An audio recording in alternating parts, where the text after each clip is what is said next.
various units together so that they can cover areas of concern on a daily basis, whereas the anti-crime is based in their units and they have their command units and everything. They're different from the anti-crime because they operate around areas. Whenever they arrest individuals, they take them to a police station to process them. Well, anti-crime, when they arrest or involve in any case, they have their own base from which they operate. Thank you. Honorable Member for Fonyi Bintang Karanai. Thank you. Honorable Minister, you are informing us that the crime rate is decreasing. But we recently, what we have seen from authentic report, that is the constant murder cases that we register shortly. How do you refer to that as decrease or increase? Thank you, Honorable Speaker. It's a valid question. We have got statistics about the rate of the crimes that have been committed from we can give you statistics from 2016 to date. Comparatively, these are data that we have, we can share with the National Assembly if it is requested. I'll supply that because it's not like cooked numbers. Yes, in a short space of time, we had a series of murder cases, probably referring to them. All or almost all of them have been investigated because part of the police job is to prevent crime, prevention of crime. Where they fail, they investigate. Investigation is done and arrests have been made. And they are going to prosecute. Now, just before I give up, we even have cases where people are reporting crimes which are staged. It has been reported. I'm sure you have read that. So we have real figures. We are not cooking them. These are figures that we are quoting from to say, referring to the statistics, the rate of crime has decreased. We are not talking out of our head like people going on the internet and writing. Yes, we are concerned, like I said. We are really concerned that even one person dies in this country is our concern. We don't want that to happen. We are really concerned. We are sorry it happened. The families lost their family members, loved ones. We don't want that to happen. But these are the real figures. Thank you. Yeah, honorable members, you know, crime rate reduction is different from murder happening tomorrow and day after tomorrow. The rate of crime comes down when the incidence of crime comes down within a particular period of time. We now invite the honorable member for Bundung Kakunda. Thank you very much, Honorable Speaker. Can the Honorable Minister kindly inform the august body what are the mechanisms in place to enhance the operation of community policing? Because I understand Bundung, Talinding, they have a very good one. So, but like the mechanism to enhance the operation of the community policing, please. Thank you. Thank you very much, Honorable Speaker. We had units, young people living in Talinding and Bundung area who were vigorously pursuing the ideals of community policing and they are engaged in the society. And when they came on, we saw a marked reduction in the rate of crime. Unfortunately, this has to stop because if you want to let untrained individuals engage in activities without anybody working with them, it can be a recipe for disaster. So we thought we should bring them back in and try to redress their operations, and this is ongoing. So community policing is a complement to the efforts the police are doing, and once we are ready with that, it will be rolled out. But we really commend the youth, particularly in Bundung and Talinding. They were doing a very good job. Thank you very much.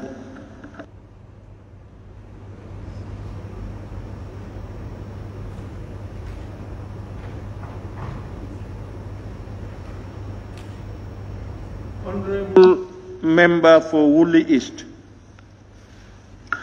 Thank you very much, Honorable Speaker. Honorable Speaker, my question is very similar to the member for Bundung Kakunda, but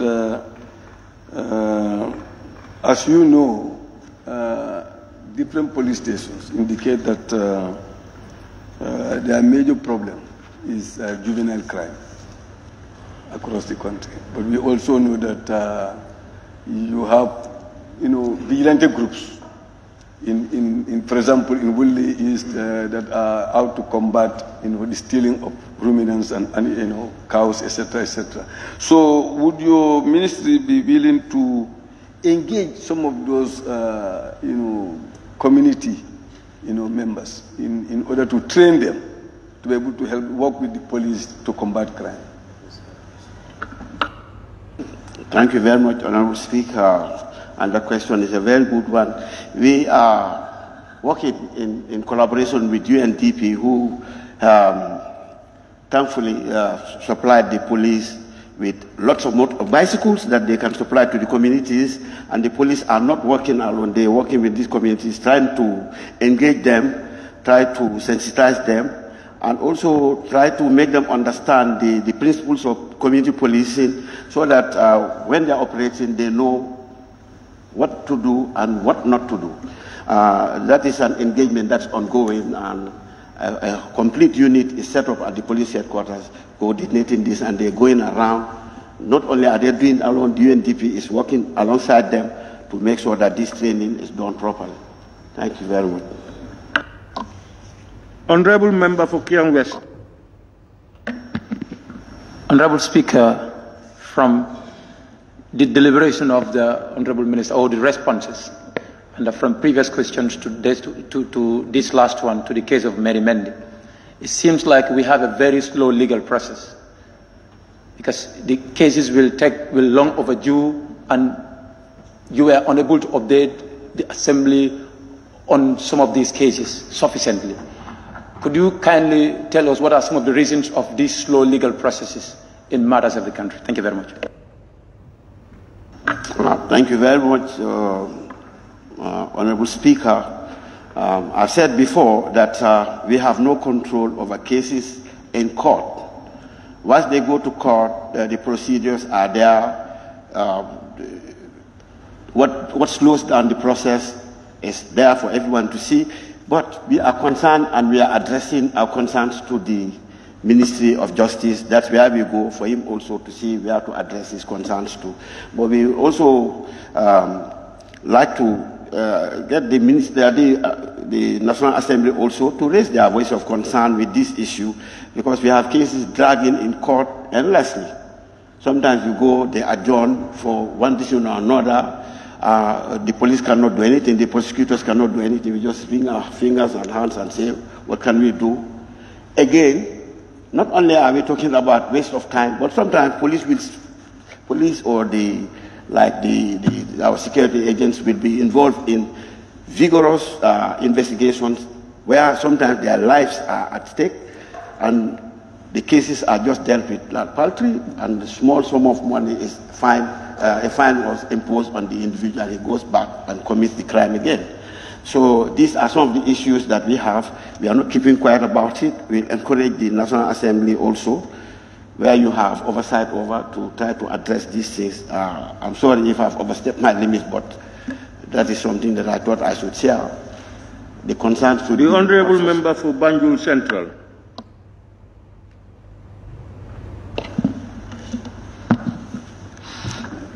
Thank you, Honourable Speaker. Pertaining to the crime rate, I would just like to pose a question. What do we mean by crime? Because as you would know, there's also what they call cyber crime. So is it all inclusive, or are there any measures in terms of that aspect? Thank you. Crime is defined, an offense that is committed by individuals according to the law of any country defines what becomes a crime. What you do that goes against the law makes it a crime.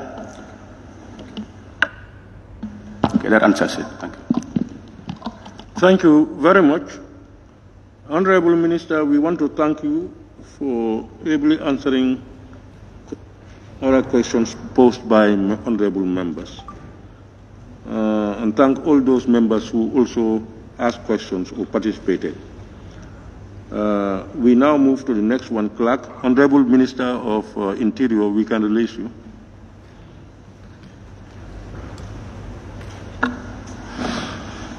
Thank you. Question for oral answers continues. Questions for oral answers by the Honorable Minister for Finance and Economic Affairs. Honorable members, questions for week June notice were given to the Honorable Minister for Finance and Economic Affairs by honorable members for oral reply. We begin with question number 011 of 2022, posed by the Honorable Member for Fonyi Kansala.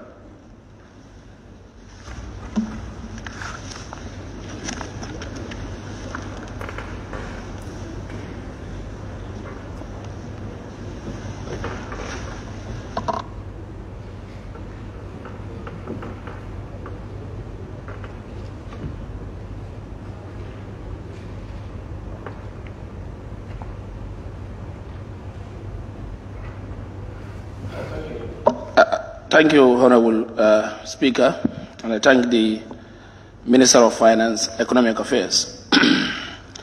Honorable Speaker, could the Honorable Minister of Finance, Economic Affairs provide this August Assembly with details of sales of former President Yahya Ejeje Jammeh Babili Mansah's asset, including total sales, buyers, prices of each asset sold? Thank you. Thank you very much, Speaker, honorable members. Honorable Minister, yeah, you can continue. Yes. I request that the honorable member redirect this question to the Minister of Justice, as they are the custodian of these assets and their disposals. Thank you. Honorable members, we move now to question number 012 of 2022 by the Honorable Member for Bakau. Very much, Honorable Speaker. Honorable Speaker, could the Honorable Minister for Finance and Economic Affairs inform this August Assembly of his ministry's policy regarding the operation of the black market and its impact on the foreign exchange in the industry in the country?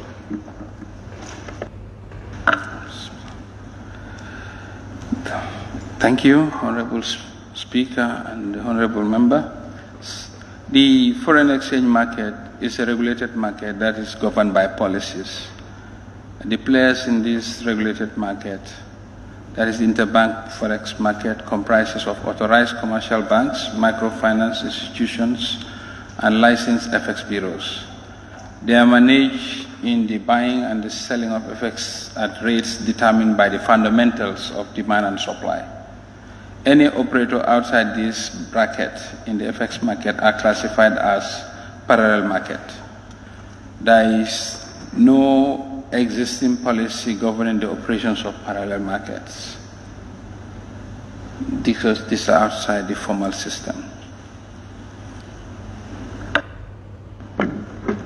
Thank you very much, Honorable Speaker. Honorable Minister, according to my research, I am made to understand that black markets, when they operate in the country, it has an impact in the national interest.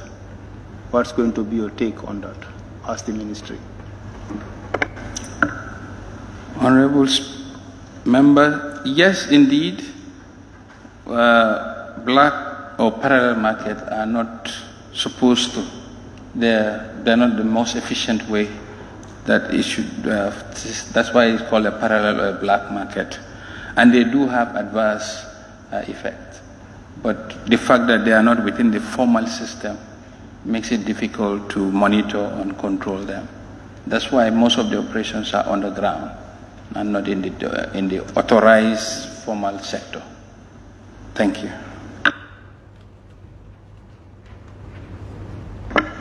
According to what I understand from your answer, you've indicated that they are not supposed to.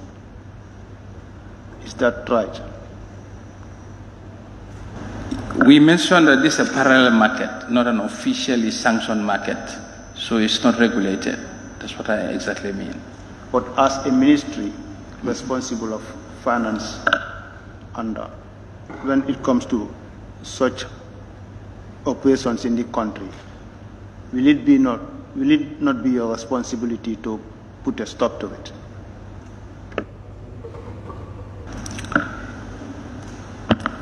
Yes, if this market's behavior is such that it throws the FX market outside the fundamentals and is operating in a way and manner that is not letting the commercial transactions operate, yes, indeed, the ministry will take care of this. But we are not yet at that stage yet. Thank you. Honorable Member for Kiang West. Honorable Speaker, the matter being brought forward by the Honorable Member, this is a reality. Bambo is a cluster for this black market when it comes to foreign exchange. Bambo Serakunda is a cluster for this. And these people who are trading this thing are bypassing the legal processes. That is, go through registration to the central bank. We could earn country money, revenue. But they are passing and they are every day doing these transactions between them and other people. So I don't know what is your plan to work with the central bank to ensure that non-registered foreign exchange businesses go and register, otherwise we ban them completely. Thank you. We have not been made to be aware formally of the adverse impact, but given the magnitude of what you have just explained, we will consult and see what can be done if they are actually undermining the economy. Honorable Member for Fonyi Bintang. Thank you so very much, Honorable Speaker. Honorable Minister, through your response, you are looking at the impact level. So we want to know whether you are going to wait until they reach at the magnitude you're talking about, or you want to tackle it now. Well, any intervention has to have a material basis. Just because it exists doesn't mean we have to act. Thanks. Honorable Member for Woodley East. Thank you very much, Honorable Speaker. Honorable Speaker, I believe the Gambia is adopting the liberal economic system, and therefore parallel markets are not seen to be illegal. You know, can you clarify that? The parallel markets that they call black market is not illegal in the system. Yes, we operate a liberal free market system as such that allows all market participants to operate willingly without coercion. The level that the esteemed members of the honorable members are concerned is if this parallel market is such to an extent that it is hijacking the system. But parallel market, it is not within the official domain, but it's not illegal. There is no illegality, because in the operations of the parallel market, or so we'll call it sometimes over-the-counter market, is between willing buyer and willing seller offering a service. It will only become an issue when one of the parties is forcing the other. Then the government has to come in. Thank you. Honorable Member for Joshua. Thank you very much, Honorable Speaker. Honorable Minister, this black market that he mentioned, are they the one holding the foreign currency that caused the high inflation of this foreign currency? Thank you very much. I think the issue of the shortage of foreign currency was carefully looked at, and the central bank conducted several exercises, including visiting the OMC, or foreign money exchange bureaus, banks, and to an extent they even went not only to rely on the reports or the submissions given to them by the banks, but to physically visit their vaults. The parallel market is not the dominant sector of the market. That's why you call it parallel. It just is an outlet for transactions to take place, which is not within the formal system. We cannot see them being able to, or we've not, based on the work done, have seen them to have adversely contributed to shortage of dollars. They were always here all along, and the shortage that we are witnessing was never happening before. What is causing the shortage of dollars is an international factor, not just a domestic factor. Thank you. Honorable Member for Upper Salum. Thank you, Honorable Speaker. Honorable Speaker, would the Minister for Finance confirm that the easy operation of an FX account that could lead to cash shipment by individuals, wouldn't that actually cause an issue in this parallel market compared to the commercial banks? You said the ease of shipment? No, the easy operation of an FX account in the Gambia. Like anybody can just go, like the easy operation of an FX account, like a foreign currency account in the commercial banks, that could actually lead to FX shipment. Like when you got a lot of foreign currencies for cash shipment, wouldn't that actually also promote this parallel market? Because anybody can actually open any FX account now in any of the commercial banks and deposit, you know. I think the operation of a foreign currency account has a little bearing with the impact of the shortage of FX or the parallel market, because no operator can formally do shipment without going through the central bank. All banks, all money bureaus need central bank approval in order to do shipment, and that is the current practice.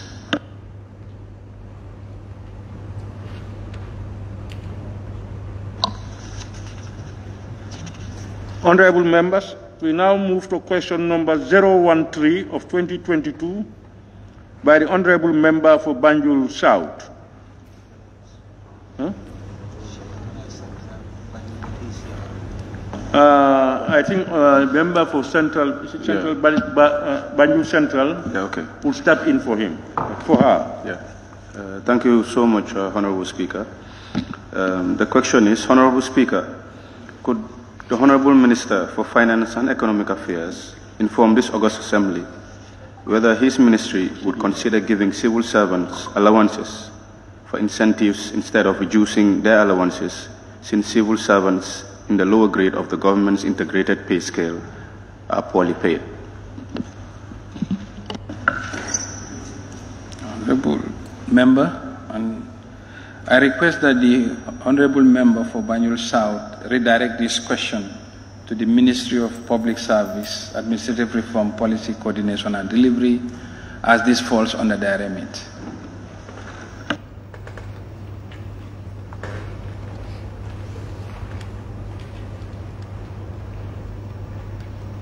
Thank you, honorable members. We now move to question number 014 of 2022 by the Honorable Member for Upper Salum. Thank you, Honorable Speaker. Honorable Speaker, could the Honorable Minister for Finance and Economic Affairs confirm to this Assembly if the government has any shares in RASCOM, the value of its shareholding, and the current status of the company? Honorable Speaker, the government of the Gambia, through GAMTEL, bought shares in RASCOM in 1992 when it was established for an amount of $1,355,227, representing 2.9% shareholding in RASCOM. Thank you. Thank you. What is the current status of the company? The shareholding is through GAMTEL directly. The government is the investor, but the shareholder is GAMTEL. So the specific details GAMTEL can provide that. Thank you.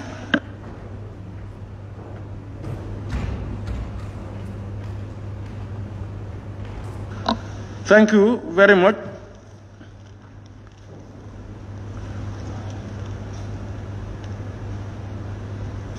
Honorable, we now move to the next question, question number 015. 015.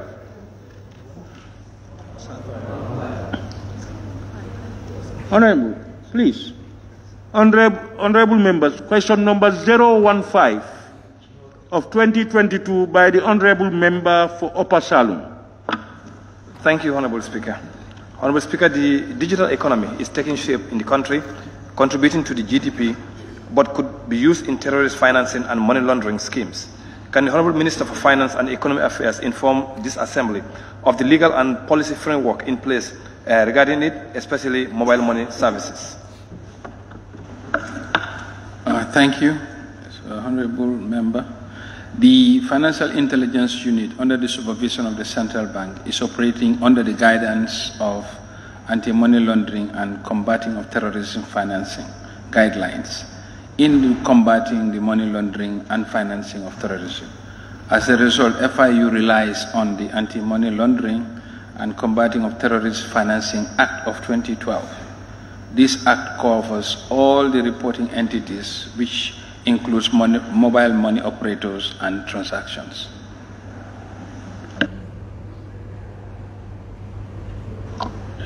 Any supplementary from the Honourable Member?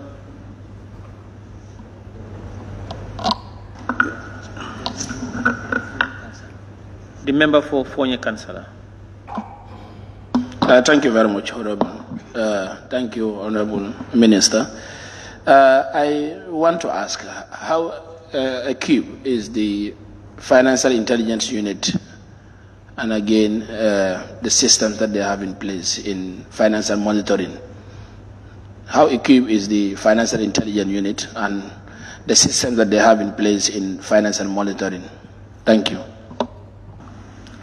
Thank you very much. The FIU is fully equipped to discharge its function, and they do have intelligence sharing with the international community.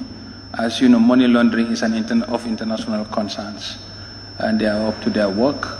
There is even an oversight body called JABA, which oversees the financial transactions, particularly illegal or money laundering activities in West Africa. And JABA does an evaluation of the Financial Intelligence Unit from time to time. So they are equipped to do this service for which they have been set up. Thank you. Thank you. The member for Wool East. Thank you very much, Honorable Speaker. Honorable Minister, this area is a bit complicated because it requires sophisticated equipment and intelligence to find out this. Because the whole issue, second leg, is about the legal and policy framework in place. So I'm just wondering what actually can we do as a country to detect terrorist financing before it actually happens. If a company wants to establish, which is, for example, sponsored by terrorists to come and do business in the Gambia, how can we detect that before we actually give them the red light or the green light? Thank you. The Financial Intelligence Unit is an arm of government that is there as an additional layer to oversee the money laundering or anti-terrorism financing activities. But the forefront of this is the commercial banks and the money transfer agencies. All of them have systems, and the KYC of all banks are in place. If certain amounts of money has come into this country, there's a due process that is followed. As such, the systems and procedures are very much in place to be able to detect any illegal transfer of money, particularly of the nature of terrorist financing. There are ways that they are in place to be able to detect that. And even if you look at the transfer mechanism of SWIFT, all SWIFT messages are vetted, and the international community intelligence oversight sits on SWIFT messages. Even if you want to transfer money, certain names, the system will flag them. And certain transfers beyond a certain amount, it takes time before even the recipient is notified, because the bank will be doing its work to ensure that it is from a reliable and valid source. So we have not, as a country so far, had any exposure to terrorist financing transfer of money, and we are not resting on our laurels, doing everything possible. The staff are trained. All commercial banks train their staff in the ability to detect illegal transfer of funds. So that's already in place. Honorable Speaker, this is an observation. Who do you want to observe? On the same question that he asked about how do we check, I just want to add to what the minister said, that there is also... Honorable. Well, you've already said the precedent last Wednesday, where you allow people to make observations. So, no, unless if you want to reverse that... Honorable member, please. Okay, that's fine. So if you reverse it, that's okay, that's fine. I'm fine with it. Thank you. But you've already set the precedent. Honorable member, please. Thank you. Question number 016-2022 by the member for King West. Honorable Speaker,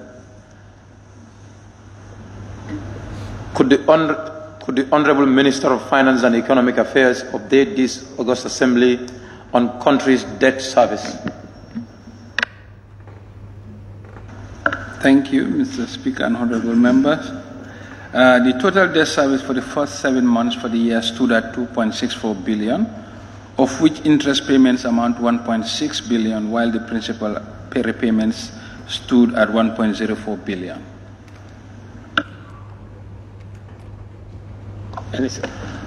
Honorable Minister, could you highlight the recovery plans of these debts?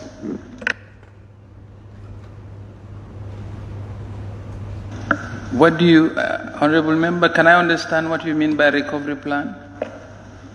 The parent question was if we could be updated on the country's debt service.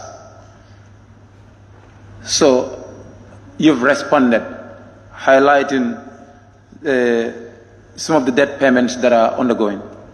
And I'm asking the plan for the recovery of the total debts that we have. No, every debt, I get it, okay.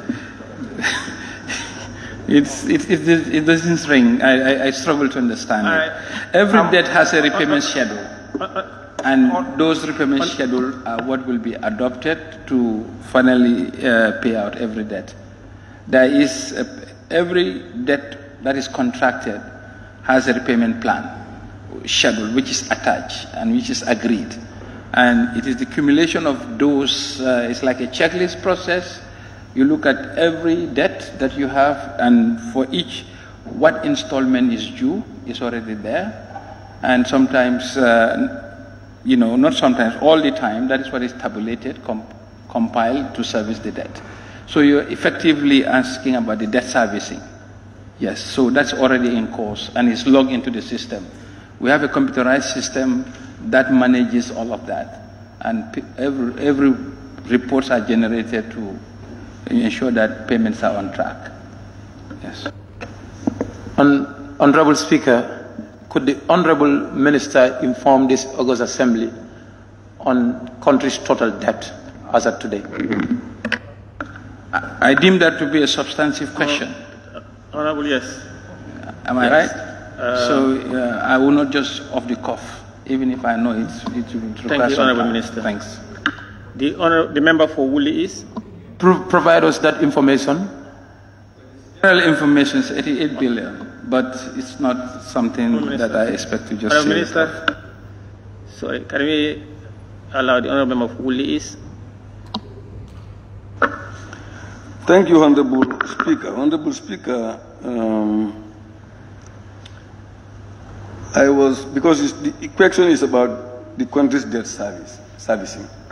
So, does your ministry have a plan that would ensure that you take a reasonable threshold for the country's debt, so that the debt would not go beyond that reasonable threshold.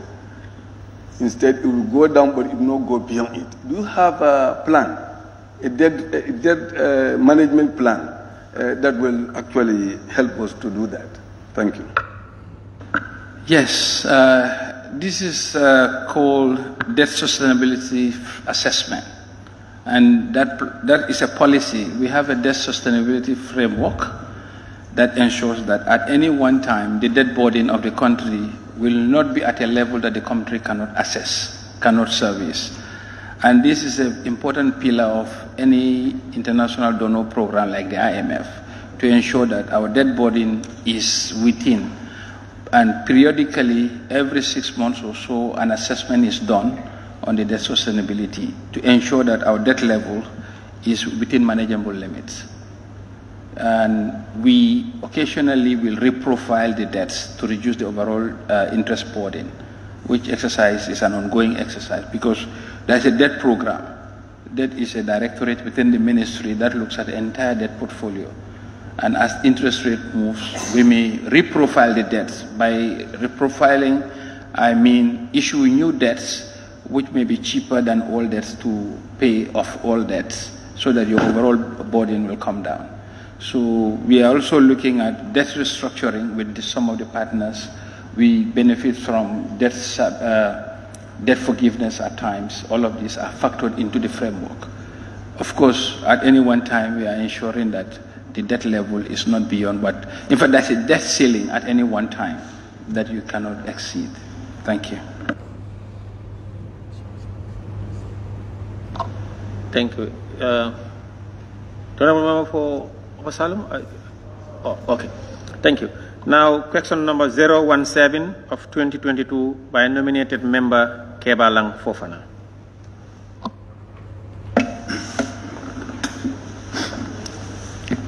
Thank you very much, Honorable Speaker. Honorable Speaker, could the Honorable Minister of Finance and Economic Affairs tell this August Assembly the total value of tax expenditure from January 2022 to date and the legal authority under which such exemptions were made? Thank you. Thank you, Honorable Speaker and esteemed Honorable Member. The total value of tax expenditures from January to August 2022 stood at 1.75 billion. The exemptions were made under the existing laws, regulations, financing agreements, conventions, and project documents. And these include the Foreign Service Regulation, Vienna Convention for Diplomatic Relations, 1961, and the Customs and Excise Act of 2010.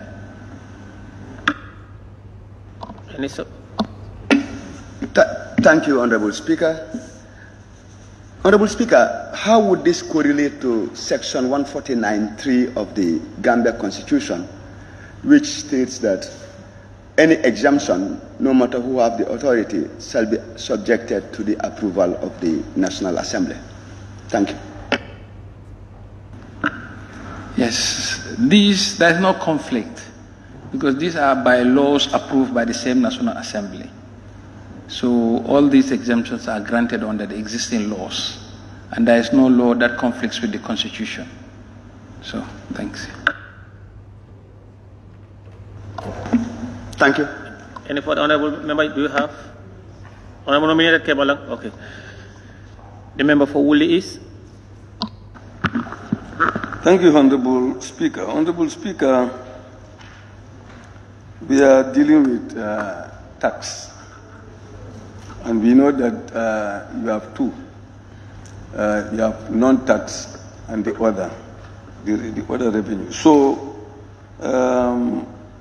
but we also learned that the tax being collected is reducing instead of increasing. The collection is reducing. So, in the area of non-tax, what non-tax revenue? What effort is your office doing to ensure that the country gains more instead of gaining less? Because the trend is, according to our information, is going down. Because even the president mentioned here that it is reduced by 14%, the tax collection, 14%. Yes, I think what I understand from your intervention is that there is a reduction in tax collection. And this was, we have mention of that simply because of the subsidies we have done this year on the fuel prices. We don't, as we all are aware, when the international oil market prices went up, the government subsidized. And as of now, we have subsidized to the tune of $1.3 billion from January to August. So that is the impact of the reduction. And that reduction happened because of what happens in the international oil market. Two, we also have certain tax exemptions like duty waivers that coincides with the operations. All the major operations that are taking, the construction of the OIC roads, all the inputs that comes are duty exempted. So that also is another factor. So in a nutshell, the tax reduction is not a permanent, it's a one-off phenomenon. Overall, the tax revenue has been growing year on year. Only this year, because of the shocks to the system, has the tax reduction taken place compared to last year. And the one way we have worked on this is to focus on domestic resource mobilization, to look at what tax revenues can be collected in country. International trade used to generate the largest tax. This time we have seen a reversal of that because the international trade has declined due to the supply chain disruptions. As such, the tax collected from that has gone down. But what we observe is the increase in the domestic tax collection. So to do that, we have set up a special directorate within the ministry to look at only tax and revenue. That directorate will be working with the GRA to broaden the tax base and ensure more rigorous collection. We've taken steps by computerizing the Ascuda wall by going digital. And also all the revenues that are collected, we also enhance efficiencies. We did a similar intervention at the Senegambia Bridge, where the revenues went from 16 million monthly to 43 million since our intervention. We'll do a similar action at the bridges in Fatoto and Basse. So in a nutshell, we are looking across to widen the revenue base within the limitations that are there. Thank you. Thank you. The member for Joshua. Thank you very much, Honorable Speaker. Honorable Minister, talking about duty waivers, is there any monitoring mechanism after issuing the waiver to the supplier or the contractor per se? For example, issuing a duty waiver to a specific company for a specific period of time or for a specific amount of goods. Is there any monitoring mechanism whether the party is not overdoing things? I think this is a substantive question, but there is a monitoring mechanism for every duty waiver that is ensured, because the duty waiver is issued by the ministry and implemented by the GRA. GRA does have their internal audit, and we also at the ministry will occasionally use our internal audit directorate to review the activities of the duty waiver. And that is the process of oversight in this area.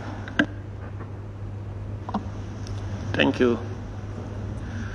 Question number 018 of 2022 by a nominated member Kebalang Fofana. Thank you, Honorable Speaker.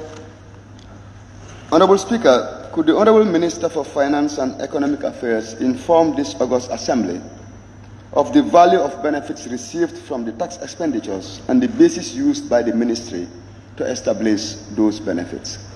Thank you. Thank you, Honorable Member. I think we have already alluded to the legality, the basis for tax expenditures are based on the mentioned legal instruments. In terms of the benefits, these include access to healthcare, more foreign direct investment, access to education, health, energy, and also job creation. Because when you see tax expenditures, which is normally granted through the SIC, There is a holiday, it's an attractive tool for people to come and invest, and that investment should generate positive returns for the country, not just almost equivalent to or more than the tax foregone in the long haul, because they should grow and be able to even export. So those are the benefits, and there is a checklist and a criteria that is used before any tax SIC is approved, one of which is job creation. So far, the jobs created by the SICs run into thousands of jobs. These are the benefits expected. And they also serve as import substitution, because the sectors that they are in would have been importation would have been done. So those are the economic benefits of the tax expenditures. Member Kebalang, any supplementary?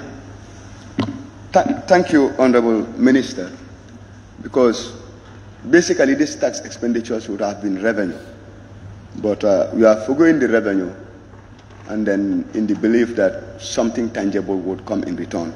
So I just want some little clarification in this. Do you have any performance measurement system whereby we can say, for example, an SIC is given to someone and then there is a verification method to ensure that he delivers on his commitments? Thank you. There is what you call a monitoring committee of the SIC. Once an SIC is granted, there's a committee comprising of different agencies that will monitor how that SIC is being deployed. And in fact, the question could not come at a better time. As we speak, we are undergoing a consultancy which we have just advertised to look at the overall SIC, all the beneficiaries, whoever have benefited from an SIC, and whether the intended benefits were achieved or not. And because that's the whole validity of the SIC framework. That exercise is ongoing, and we expect to receive the report shortly. Thanks. No further. Any further supplementary question? Honorable nominated Member Kebalang Fofana, do you have any further supplementary question? Thank you, Honorable Speaker. It's okay. Thank you. Then question number 019 of 2022 by nominated Member Kebalang Fofana. Honorable Speaker, I don't know whether it's late to withdraw because this particular question has been partially answered by a supplementary question that was asked by the member for Woolly East. Nominated Member Kebalang Fofana. I withdraw the question. If you so wish, you can withdraw. I withdraw the question. It is answered already. Thank you. Now, question number 020 of 2022 by nominated Member Kebalang Fofana. Thank you, Honorable Speaker.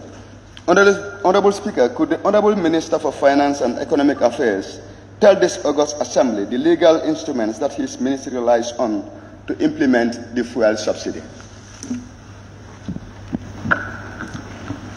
Thank you very much. We have given the background of why we have, as a government, granted fuel subsidy to the tune of 1.3 billion. But just as an information, some countries in this sub-region have not been subsidizing fuel, and they have made a pass-through. It caused so much economic burden on them that there was even a demonstration in those countries. So we believe our subsidization of our subsidy of fuel really serve the interests of the country and the people. And the ministry relies on the provisions of the Petroleum Act of 2014 to ensure that PFM Act, Public Financial Management Act of 2014, to ensure that revenue collected are administered effectively and efficiently with due consideration to the provision of the Petroleum Act of 2016, Part 9 of the Petroleum Product Pricing, Section 24, Subsection 1, which stipulates that the minister may, in consultation with the minister responsible for finance, make regulations addressing the pricing rules that will apply in respect of certain categories of the petroleum products. So the mechanism of the pricing is that a pricing committee sits and compute the pricing and then recommend the pricing, and then based on that level, a subsidy, as we have been doing over the past, will be recommended in order for the pain on the population not to be that direct, so that because we do not have a means testing system, the best way to do is to subsidize it to a level that people can be able to bear, and that's what we've been doing. Thank you. Thank you, Honorable Minister. Honorable Minister, could you kindly tell the Assembly whether your ministry is considering the sustainability of the fuel subsidy? Thank you very much. We did assess, and the impact was felt nationwide because it got to a level that the sustainability was a question. And I think 1 month ago, that was when the oil marketing companies choose not to, because we are trying to reduce the subsidy element. And of course, subsidy is not the best way, but then we had to do it because of anomalous economic effects and the subsequent harm or challenges it will put on the population. But now that we see things have been stabilizing a little bit, we were gradually withdrawing the subsidy, and we just did not stop there. We also tried to look at the pricing structure itself to remove all the excess fats. Before this exercise, the LC component on the pricing was like 3%. Now it's 1.5%. The dealer margin used to be at a certain level. We reduced that. The trader margin, those were some of the issues that caused. So we are very sensitive to the pricing of petroleum product.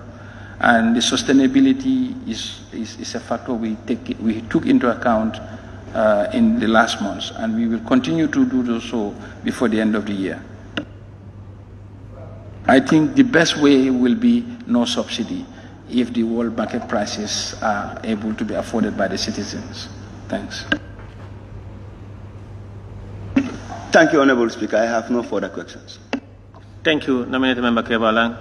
The member for Woolly East. Thank you very much, Honorable Speaker. Honorable Speaker, would the Minister help to explain clearly how the government actually does this subsidy? Is it that you are taking the money from the budget line and paying it to the fuel dealers? Or is it that you are reducing tax for them? How do you actually come to reduce tax? Because there's a lot of information going around that even the price in Senegal is higher, is lower than the pump price in Gambia. So how do you actually go and give this 1.2 billion to subsidize this fuel? How do you actually do it? What process? Yes, thank you. The mechanism of the subsidy does not involve any money transfer. As you know, the OMCs, the marketing companies that sell the product, were paying taxes to the government as revenue on this sector. So if the pricing comes out such that the pump price, the calculated pump price, is higher than the price that we can recommend to the population, then that difference is parked aside and reduced from their future tax obligation. That's the mechanism. And of course, these price differential between Gambia and Senegal is being quoted now, but when we were cheaper, nobody was quoting. So that's what happens. Thank you. May I now call upon the member for Banjul Central? Yes, sir. Thank you so much, Honorable Speaker. I think we wouldn't do justice not to acknowledge the wonderful efforts of government in subsidizing the general populace at such very high tides, I would say. So it's quite commendable. My question is a bit similar to Honorable Fofana's, but I would just like a different perspective because he made mention of the sustainability aspect. So we very well know that subsidizing can be, it's quite temporal. It can be sustainable in the near future. So is there a threshold that government is willing to, stop through? And also, because you're also running at a loss in another, if you look at it on another perspective. So I would like to ask if there's a threshold attached. Thank you. Thank you very much for acknowledging government's effort in making this huge financial sacrifice. We appreciate that. Of course, we are aware, and the preferred option is no subsidy. We want a situation to happen. Subsidy is an anomaly in any economic system. That means government is intervening. The best operation of any economy is for the economy to move freely between the buyers and the sellers or market participants. We have looked at this carefully, and now that the way the international price are moving, we are gradually withdrawing this subsidy. It's not going up anymore, and we expect if the trend continues, there may be a time when the pass-through can take place. The subsidy level has reduced substantially now. As of this month, the pricing level will be that the subsidy will be very minimal. But it is still not at a level where we can do the full pass-through, because we know the pain on the people. And we are calibrating this with the revenue loss to the state. But our preferred and our desire is no subsidy, and we are working to get there. Thank you. The member for Brikama South. Thank you, Honorable Speaker. Honorable Minister, I just want to inquire in connection to this subsidy, whether it's affecting the fuel levy on the pump price that goes to the NRA.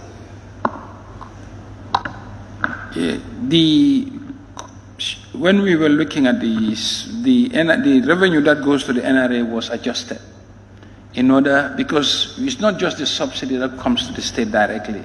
All elements of the pricing structure was reviewed to ensure that the subsidy element is contained. Because if we had kept the amount going to NRA at the same level, the subsidy level would have been much more. So it has been reduced a little bit in the past, and as the prices recover or price goes south, we will look at that. But yes, indeed, it has been affected in order to manage the pump price. Thanks. Thank you, Honorable Minister. Question number 021 of 2022 by the member for Serekunda West. Thank you, Honorable Speaker. Honorable Speaker, could the Honorable Minister for Finance and Economic Affairs inform this August Assembly government's plan to improve the pension package for pensioners, considering the current low pension pay vis-à-vis the cost of living? Thank you, Honorable Speaker and esteemed members. I request that the Honorable Member for Serekunda West redirect this question to the Ministry of Public Service, Administrative Reform, Policy Coordination and Delivery, as they are mandated by the Pension Act on matters of the questions. Thank you. Thank you. Question number 022 of 2022 by the member for Busumbala. Thank you very much, Honorable Speaker. Thank you very much, Honorable Minister of Finance. Actually, this question is being directed to Minister of Interior. I don't know why they brought it on the finance, but if you are comfortable in answering it, then I could read. Honorable Member? Hello? I'm not getting you. Can you please repeat what you are saying? My question is actually, the question reads, Honorable Speaker, could the Honorable Minister of Finance and Economic Affairs inform this August Assembly the circumstances surrounding the alleged Central Bank 155 million mutilated notes and 11 million bribery case? Thank you. Honorable Minister? Yes, as an ongoing case, I kindly request the Honorable Member to excuse until such time that the investigation is closed and it will be directed to the right ministry. Thank you. Thank you. Question number 023 of 2022 by the member for Busumbala. Thank you very much, Honorable Speaker, for giving me the floor. Honorable Speaker, could the Honorable Minister of Finance and Economic Affairs inform this August Assembly the total value of domestic tax collection from January to date and capacity of the revenue authorities in that collection? Thank you. Honorable Speaker, the total value of the domestic tax collected from January to August stood at 8.83 billion. Of this amount, the GRA total revenue collection for the said period is 8.35, and the target revenue for GRA overall is 13.5 billion. As at August, their capacity is, the GRA has achieved 62% of this target. Honorable Busumbala? No further supplementary, sir. Thank you. The member for Woolly East. Honorable Speaker, would the Minister please help us to explain exactly what incentives do you give to tax collectors to ensure that they collect tax that is due at each given time? What incentives? What incentives? Okay, I think there's a reward mechanism between the GRA, as you know, is an agency of government, and they are paid a percentage of the proceeds of tax collected, which stands at about 4% of whatever tax they collect as an incentive to them. Yes.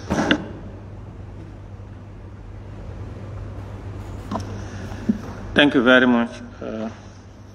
In the absence of further supplementary question, I want to thank the Honorable Minister for Finance and Economic Affairs for those answers provided to this Assembly following those oral questions submitted. Thank you very much, Honorable Minister. You may leave now. Thank you. Honorable members, I'm afraid the table office informed us that the Minister for Petroleum and Energy is not available. So therefore, that does it for today's session. And on that note, I want to thank each and every honorable member who participated in this very important session. Be it resolved that this August Assembly do stand adjourned until Thursday, 29 September 2022 at 10 a.m. Those in favor, please say aye. Those not in favor, please say no. The ayes have it. This Assembly now stand adjourned until Thursday, 29 September 2022 at 10 a.m. prompt.